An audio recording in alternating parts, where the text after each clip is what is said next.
Para mí es un privilegio poder empezar hoy una nueva serie y esta serie será sobre la primera carta del apóstol Pablo a los tesalonicenses. Bueno, la idea es seguir en esta línea, primera Tesalonicenses, segunda, luego primera de Timoteo, segunda de Timoteo y luego Tito al final para poder cubrir esa parte del Nuevo Testamento. Antes de llegar a esto, me gustaría pedirle al Señor que Él nos bendiga en ese tiempo de exposición de su palabra. Señor, queremos darte las gracias en este momento por estar con nosotros. Gracias por todo el camino que ya hemos recorrido a la hora de exponer tu palabra y te pedimos ahora que también sea de bendición y de ayuda lo que nos hemos propuesto en cuanto a la exposición de la epístola de Pablo a los tesalonicenses. Te pedimos, Señor, que tú nos ayudes a poder em, poner bien lo que y enseñar bien lo que tú nos dices en tu palabra. Ayúdame a no perderme en cosas insignificantes y centrarme en las cosas que realmente tienen importancia. Te lo pedimos, Señor, en tu nombre y para tu honra y para tu gloria. Amén. Pues antes de exponer el texto, me gustaría hablar primeramente de las circunstancias de la carta.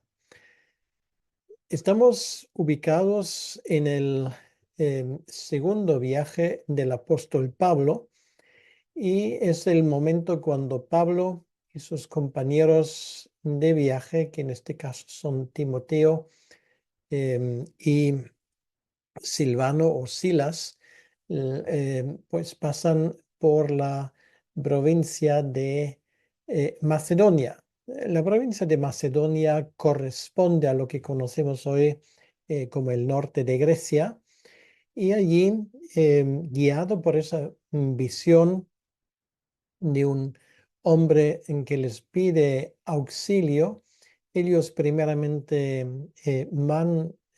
se dirigen a Filipos y fundan allí una iglesia.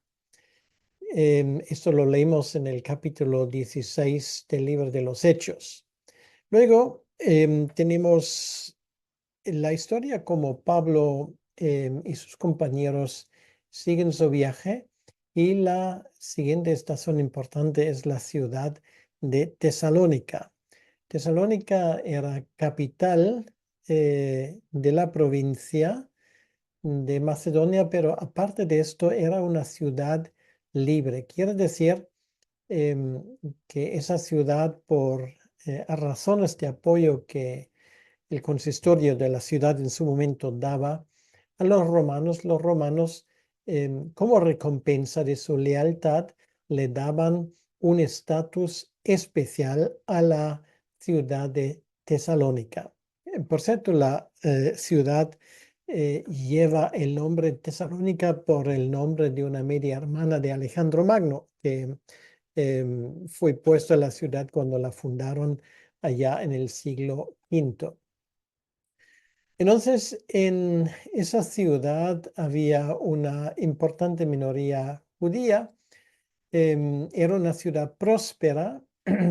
Estaba justamente situado a lo largo de una vía de comercio importante que iba desde, bueno, incluso podríamos decir, desde Mesopotamia hacia Roma.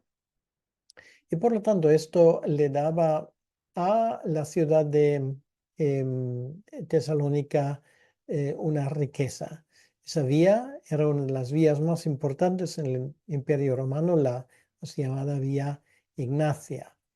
Entonces, allí los apóstoles siguieron y fundaron allí la iglesia de Tesalónica.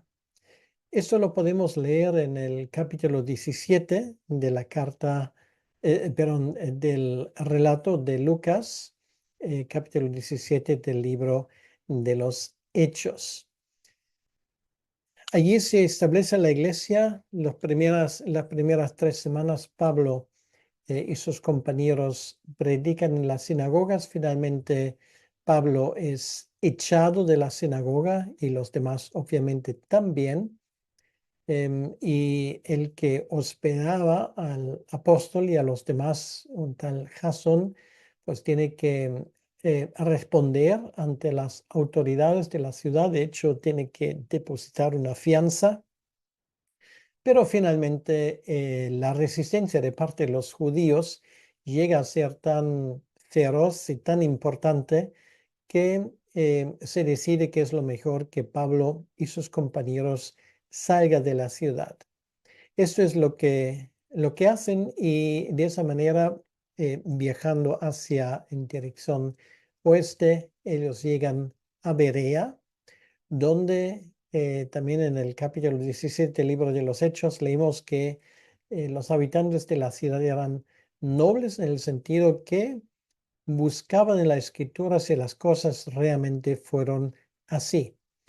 De allí, finalmente, cuando también empezaron los alborotos instigados por los judíos, que en este caso llegaron de Tesalónica, em, Pablo y sus compañeros deciden viajar hacia el sur. Esto fue por lo menos el plan inicial. Pero luego Pablo se decide viajar a Atenas solo, y él pide a Timoteo y pide a Silas que regresen a Filipos y a Tesalónica respectivamente. Quiere decir, en este caso, Timoteo a Tesalónica, y él le pide a Silvano o a Silas de ir a Filipos. Luego, el plan es que Pablo queda un tiempo allí em, o sea, que Pablo sigue viajando, y que luego todos se reuniesen en la ciudad de Corinto, donde Pablo, después de su estancia en Atenas, tiene previsto viajar. Y efectivamente es allí en Corintos donde Pablo se queda durante año y medio, que él recibe noticias de la iglesia de Tesalónica de parte de Timoteo, que ahora vuelve a reunirse con el apóstol Pablo. Entonces, esto para Pablo son buenas noticias. En un principio, la iglesia se ha desarrollado bien.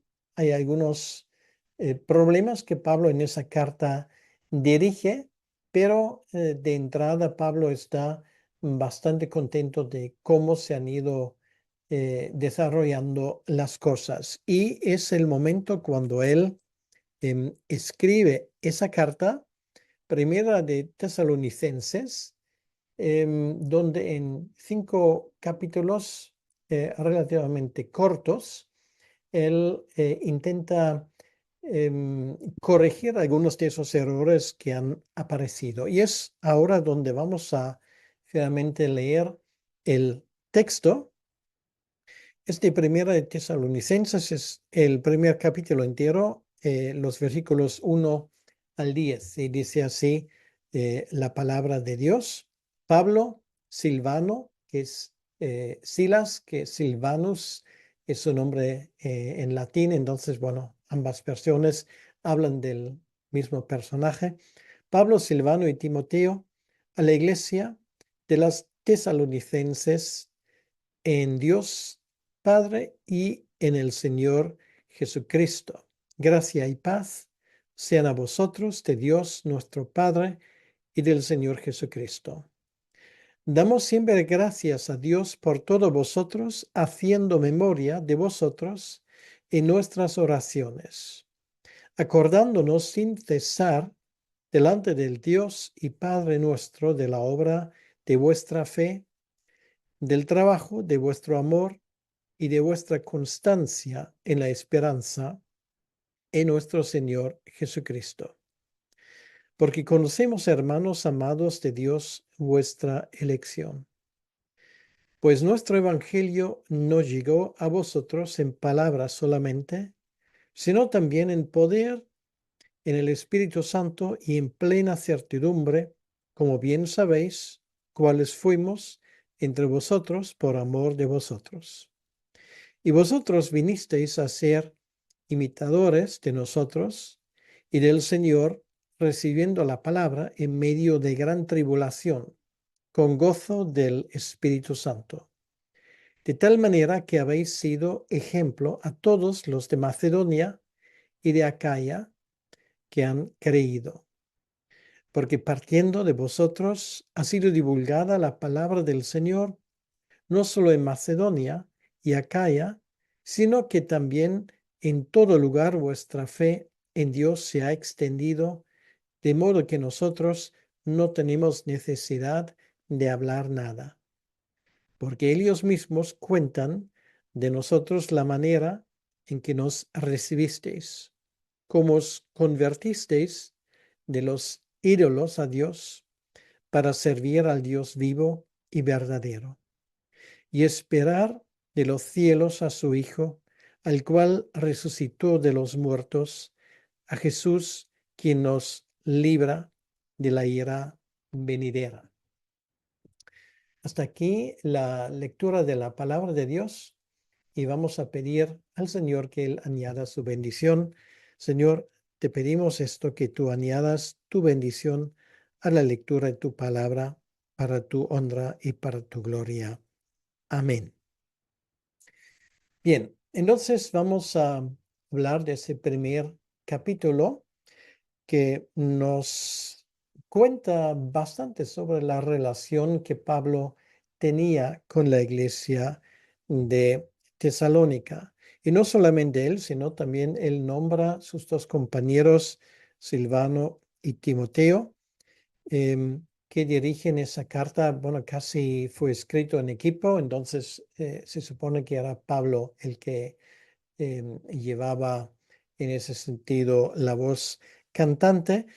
Posiblemente Pablo dictaba la carta y bien Silvano o Timoteo lo estaban poniendo por escrito. Entonces, interesante es que en esta introducción Pablo no insiste en su apostolicidad. Él no insiste en el hecho de que él es apóstol del Señor Jesucristo para enfatizar su autoría, como lo hace en otras ocasiones. En este caso, Pablo no lo menciona.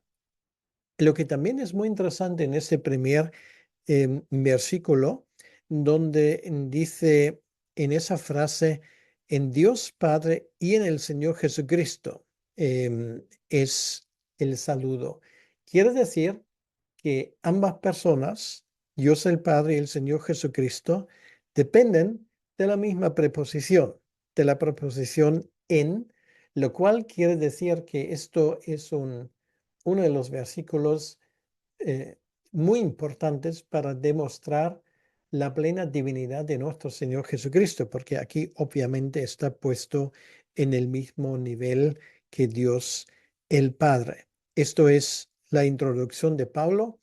Y ya de entrada, pues hablamos de uno de esos temas que son realmente temas fundamentales para el entendimiento del Evangelio. Jesucristo no es solamente un hombre, sino es el hombre Dios, el que murió y que también resucitó el tercer día. Y luego este primer versículo termina con el saludo típico de Pablo.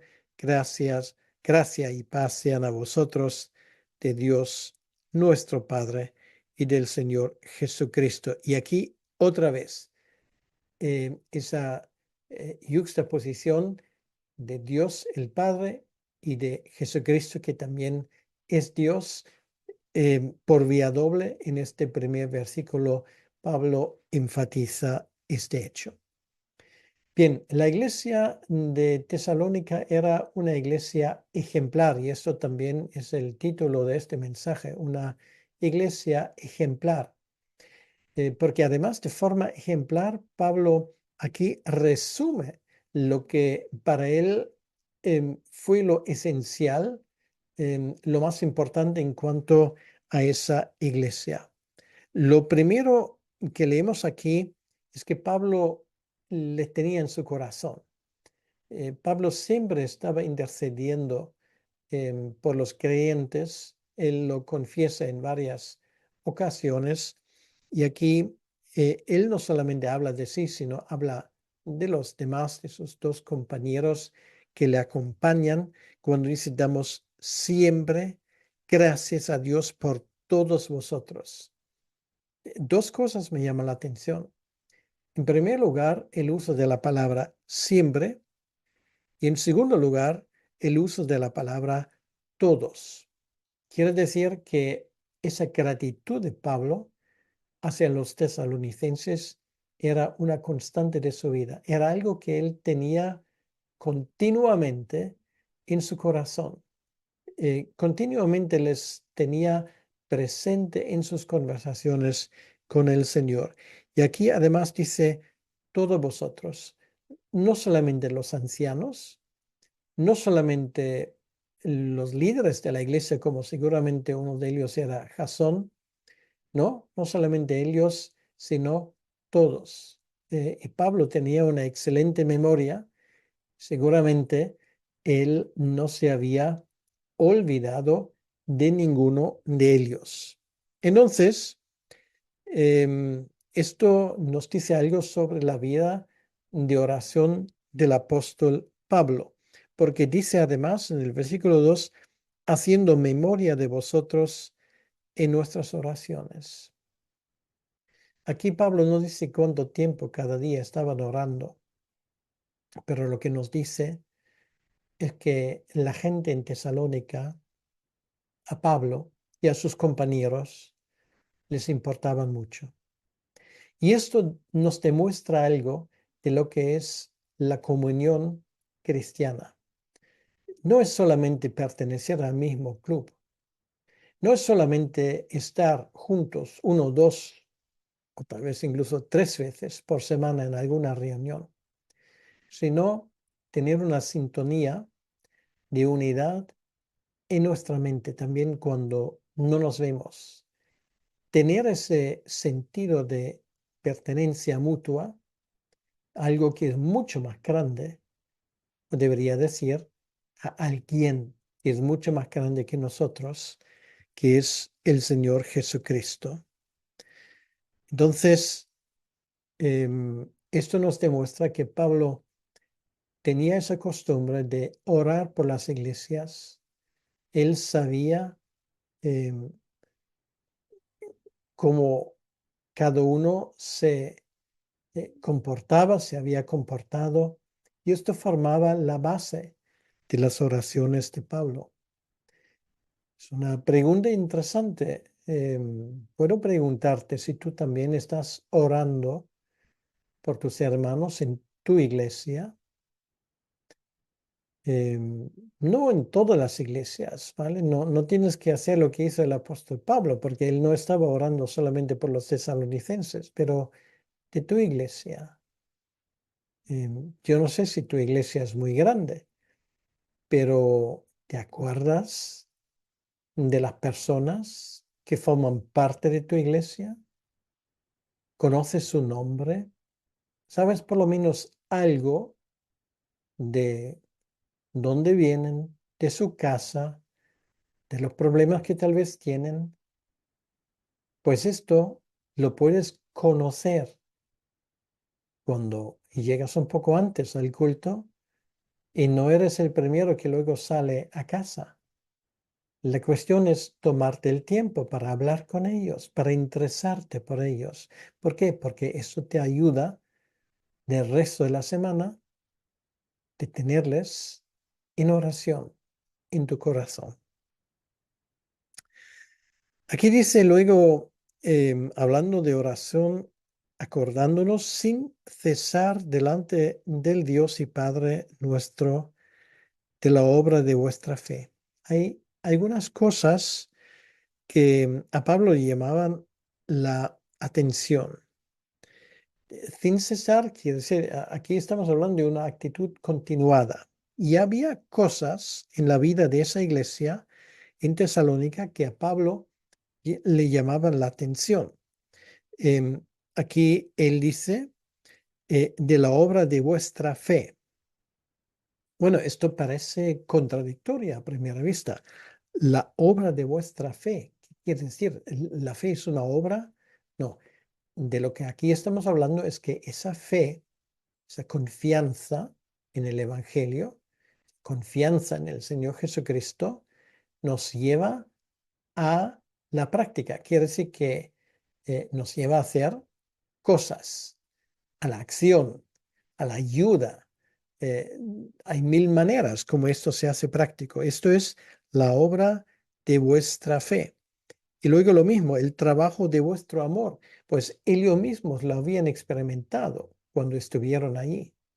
Bueno, Pablo, según su propio testimonio, había trabajado, él solía hacer esto, él no quería hacer una carga para la iglesia, pero aún así, la iglesia obviamente se había volcado con Pablo y con los demás. El trabajo de vuestro amor quiere decir que el amor a veces llega a ser trabajo, no es solo placer. Y eso nos demuestra que nuestra idea de amor es muchas veces equivocado. Pensamos que el amor como algo sentimental, ay, se me calienta el corazón y por lo tanto yo quiero ayudar o quiero hacer algo. No, esto es un concepto muy popular, muy extendido, pero no tiene que ver con el amor cristiano.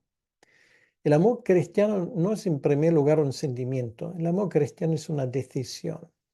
Es la decisión que tú tomas de estar disponible para tus hermanos. Y por lo tanto, aquí se dice del trabajo de vuestro amor. Quiere decir que este amor estaba poniéndose a la obra. Bueno, y allí ya tú puedes imaginarte. Quiere decir que el trabajo cuesta esfuerzo.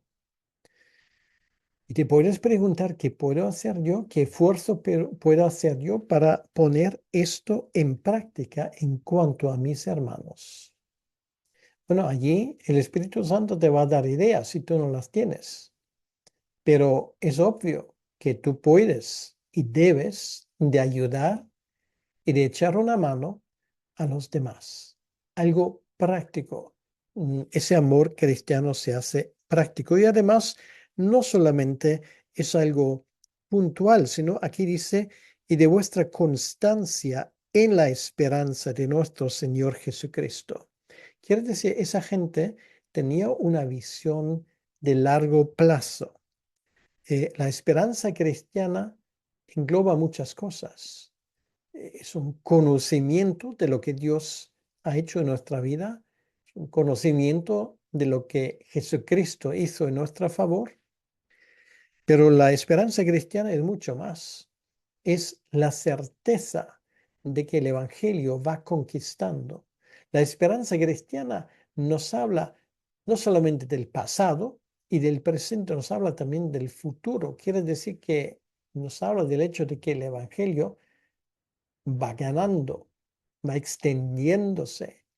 Y también habla del hecho de que algún día nosotros, cuando termine nuestro tiempo aquí en la tierra y el Señor nos llama a su presencia, pues allí veremos con nuestros propios ojos muchos aspectos de esta esperanza en nuestro Señor. Ellos, ¿cómo llegaron a esto? Bueno, Pablo está muy orgulloso de esa iglesia y esto se nota en la forma como él lo expresa. Y él usa aquí una palabra em, que da la razón de lo que él dice, porque conocemos, quiere decir que sabemos a ciencia cierta, hermanos amados de Dios, vuestra elección. Y esto es un tema muy importante del cual tenemos que hablar ahora porque Pablo también habla de ese tema en ese contexto. La elección cristiana quiere decir que mucho antes de que los de Tesalónica pensaban en el Dios de la Biblia, porque le desconocían, como luego veremos, Dios había pensado en ellos. Precisamente en Corintios, donde Pablo se encuentra ahora, Dios en algún momento, y para darle ánimo, se le aparece y le dice, Pablo, no dejes de caer el ánimo. Anímate, porque yo tengo un gran pueblo en la ciudad. En aquel momento en Corintios aún no había mucha gente creyente. De hecho, Pablo era, por lo que sabemos, uno de los pocos. Pero aún así, aquí sabemos de la elección. La elección es la gran esperanza del predicador, porque sabe que Dios lo ha dispuesto así que personas a través de la predicación de la palabra van a conocer a Cristo. Entonces, em, Pablo lo está recapitulando. Este evangelio, cuando ellos llegan ahí a la ciudad de Tesalónica, y una vez más sería interesante leer esto en el libro de los Hechos, en el capítulo 17, cómo se desarrollaba esa historia. Dice el versículo 5, pues nuestro evangelio no llegó a vosotros en palabras solamente, sino también en poder, en el Espíritu Santo y en plena certidumbre. Quiere decir que no era solamente palabrería, sino obviamente era mucho más de esto, que esto. Y esto es muchas veces un problema de la predicación de hoy en día, que son palabras, que son más palabras. Y estamos viviendo en una sociedad donde la gente fuera de la iglesia y a veces dentro también están hartas solamente de palabras vacías, sin contenido. Sí, aquí en Europa, por ejemplo, nos hemos hundido en siglos de religiosidad. Aquí había religiones hasta en la sopa, y todos querían imponer sus criterios, pero había mucho cristianismo vacío y esto es lo que finalmente ha llevado a mucha gente a dudar de la misma existencia de Dios. Era el comportamiento de aquellos que profesaban su nombre. Entonces, si queremos ganar eh, nuestra sociedad para Cristo, nos va a hacer falta más que palabras. Y esto es precisamente la esperanza del predicador, de aquel que em, comparte, el que da testimonio de la fe cristiana, que esto no sean palabras solamente, sino en el poder del Espíritu Santo se haga esto. Quiere decir que es el Espíritu Santo que siempre está haciendo el trabajo de convencer. Esto es su trabajo, no el nuestro. Es el trabajo del Espíritu Santo. Y por lo tanto, si tú predicas el Evangelio a personas que no son creyentes, entonces cuenta con esa obra. El Espíritu Santo convencerá el mundo del pecado, del juicio y de la justicia, dice Jesucristo en el capítulo 16 del Evangelio de Juan. Ese es su trabajo. Y por lo tanto, como aquellos que predicamos el Evangelio, somos confiados en los resultados, no por nosotros, sino por lo que Dios va a hacer a través de su Espíritu Santo.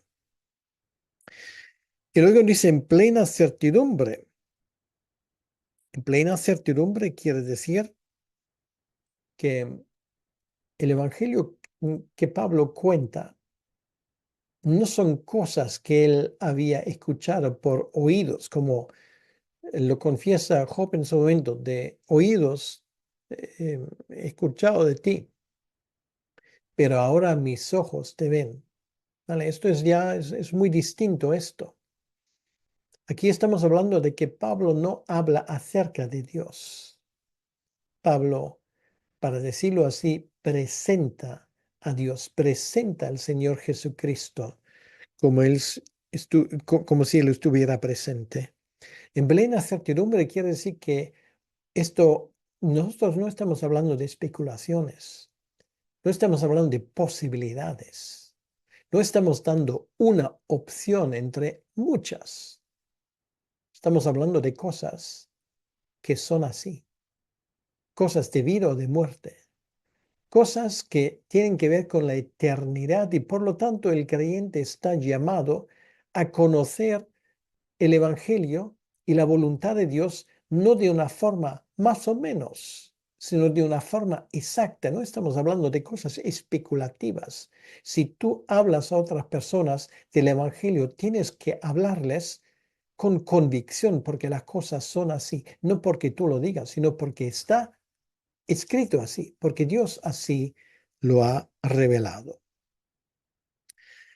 Y en ese sentido, Pablo, que juntamente con sus compañeros habló, como dice aquí, en plena certidumbre, em, ellos no solamente hablaban esas cosas, sino Pablo y los demás eran gente que se podía tocar. Quiere decir que eran accesibles, era posible de sentarse con ellos. La gente de Tesalónica tenía la ocasión de observarlos, bueno, día y noche, tal vez no, pero de una forma continua, y sabían de lo que Pablo predicaba y lo que Timoteo predicaba y de lo que Sila predicaba y hablaba, y esto coincidía con sus propias vidas. Nos habéis conocido, dice Pablo. Y en ese sentido, no hay una agenda oculta, no hay cosas que se han quedado en el tintero. Pablo y sus compañeros hablaban claramente. Entonces, lo que sigue a continuación, por lo menos son 6 indicios de su elección. ¿Vale? Porque a veces la gente te pregunta, bueno, si todo depende de la elección de Dios, entonces, ¿cómo puedo yo saber que estoy entre los elegidos? Bueno, eso es muy fácil, ¿vale? En primer lugar, si por si acaso te hicieras esa pregunta ahora, la respuesta es, si nunca has dado el paso, pues da el paso ahora a conocer a Cristo. Y con esto ya las dudas se disipan. Pero Pablo menciona aquí 6 puntos. El primer punto que él menciona en el versículo 6 es que aquellos que habían escuchado el Evangelio en Tesalónica llegaron a ser imitadores de nosotros, dice Pablo, y del Señor. Quiere decir que había una respuesta de parte de lo que depositaron su fe en Cristo. Querían ser como Pablo y querían en el último instante ser como el Señor Jesucristo, ¿vale? Pero somos nosotros. Sí, a veces dice, mira, no te fijes en mí porque vas a ver un hombre con muchos defectos. Sí, sí, todos tenemos nuestros defectos, estamos de acuerdo. Pero aún así, si nuestra vida no se refleja la realidad de la redención del Señor Jesucristo, entonces, por favor, no hace falta que hablemos. Era Agustín que dijo en su momento, predica al Evangelio con todas tus fuerzas y si hace falta, usa palabras. ¿Vale? De esto habla ese tema.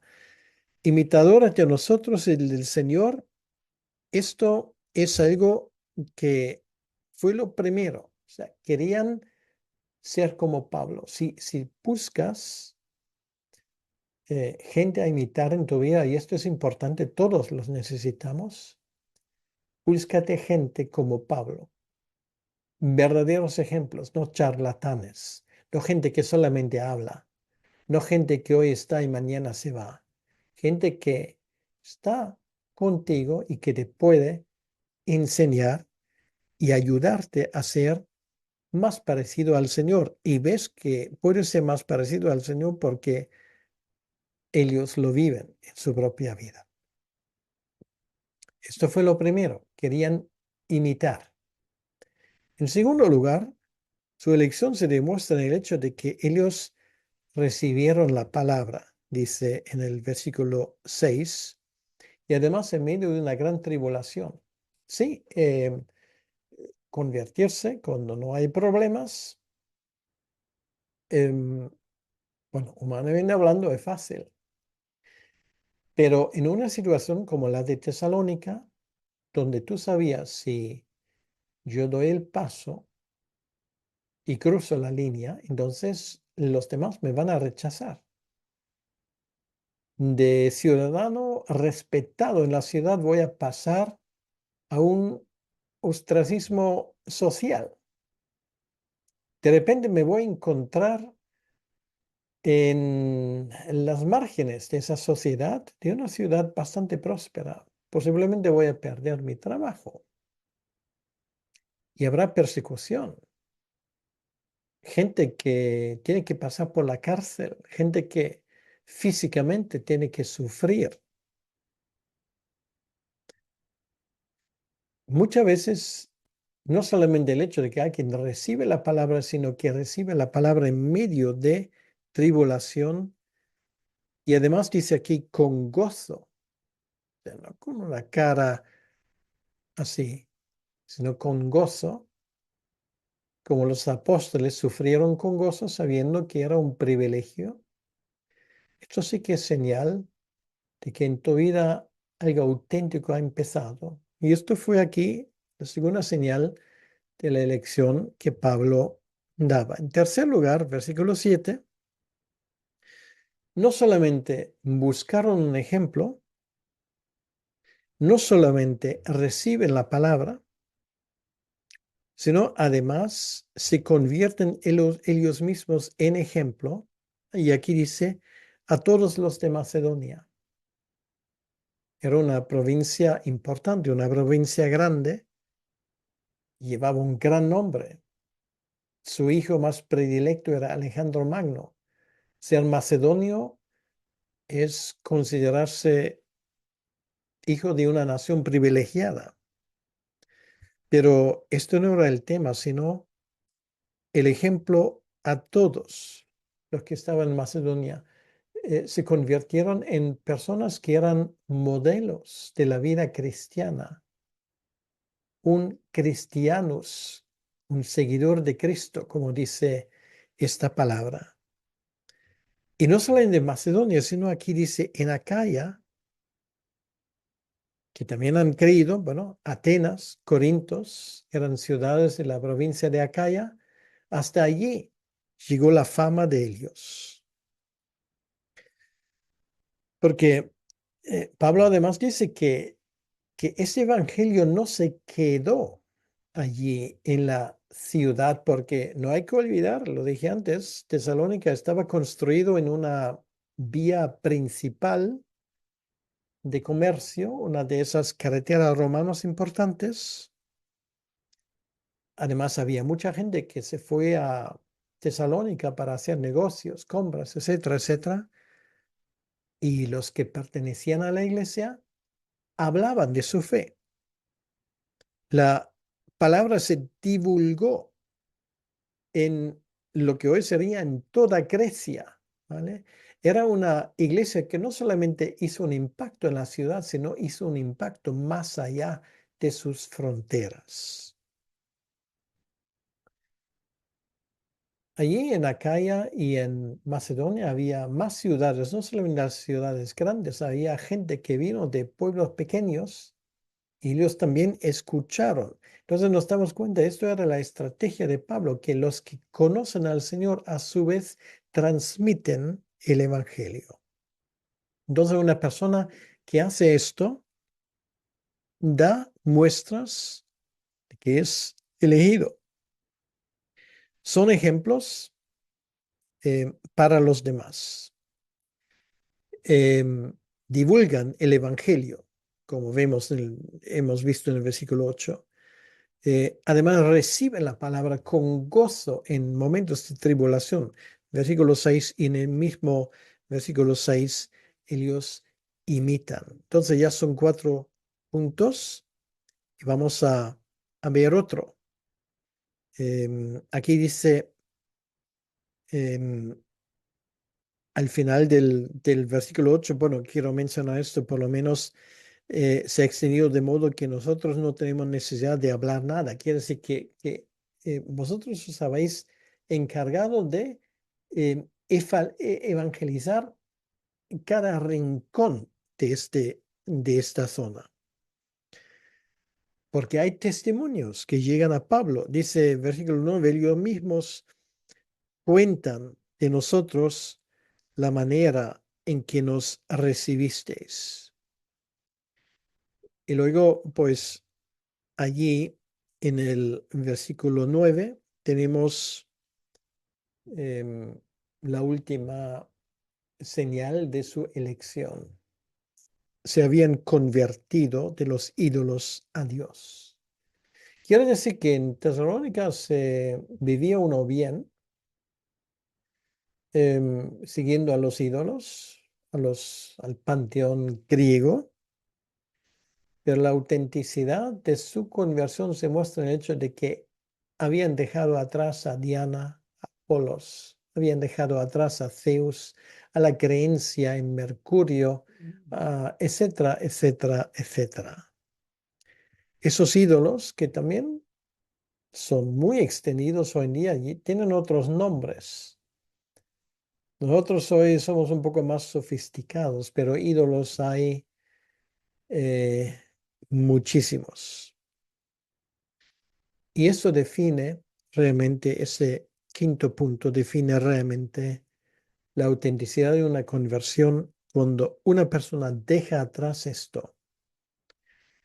Y luego dice para servir al Dios vivo y verdadero, no a algún Dios. No, la cuestión es no creer algo en la vida. La cuestión es creer lo correcto. Y por lo tanto, una persona que conoce a Cristo, pues deja todo esto atrás porque ya no le sirve. Y allí se demuestra la autenticidad de una conversión, el dejar atrás. El dejar atrás todo ese lastre de nuestra vida anterior, todo esto lo que nos sirvió, esto de ir detrás de cosas que realmente no tienen importancia. Y nuestro llamado es esto, servir al Dios vivo y al Dios verdadero. Esto es nuestro llamado y aquí Pablo lo reduce realmente de una forma muy fácil a una expresión fácil de entender. Y el que sirve a Dios también tiene una vista hacia el futuro, porque dice esperar de los cielos a su Hijo. Esto es algo que habla de la intervención de nuestro Señor Jesucristo en los asuntos de esta tierra. Esperar de los cielos a su Hijo quiere decir esperar que Cristo interfiera en los asuntos de esa vida. Sí, al final de los tiempos interfiere de una forma decisiva cuando Él vuelva, pero luego interfiere continuamente en los asuntos de los pueblos. El Hijo de Dios sigue actuando. Y estaba aquí realmente el gran acontecimiento a que todo el mundo estaba esperando, que entendió bien el Evangelio, que era la inminente destrucción de Jerusalén. Estaba ya corriendo el cuenta atrás. Faltaban pocos años. Y lo que Jesucristo había anunciado se iba a convertir en realidad. Es este Hijo Jesucristo al cual resucitó de los muertos. Jesús quien nos libra de la ira venidera. Es el que venció a la muerte. Y quiere decir que esa resurrección es el punto de partida para nosotros. Nos libra de la ira venidera. Bueno, la ira venidera, esto está hablando del juicio de Dios. Y el juicio de Dios no solamente ocurre en el último día, esto en el último instante. El juicio de Dios ha ocurrido muchas veces. Y como creyentes de eso nos hemos salvado. Nos ha librado, nos libra y nos va a librar de la ira venidera. ¿Por qué? Porque como sus hijos estamos bajo su bendición. El único pueblo que tiene futuro sobre la faz de la tierra es el pueblo de Dios. Y el pueblo de Dios va creciendo. Y esto es la cosmovisión del creyente.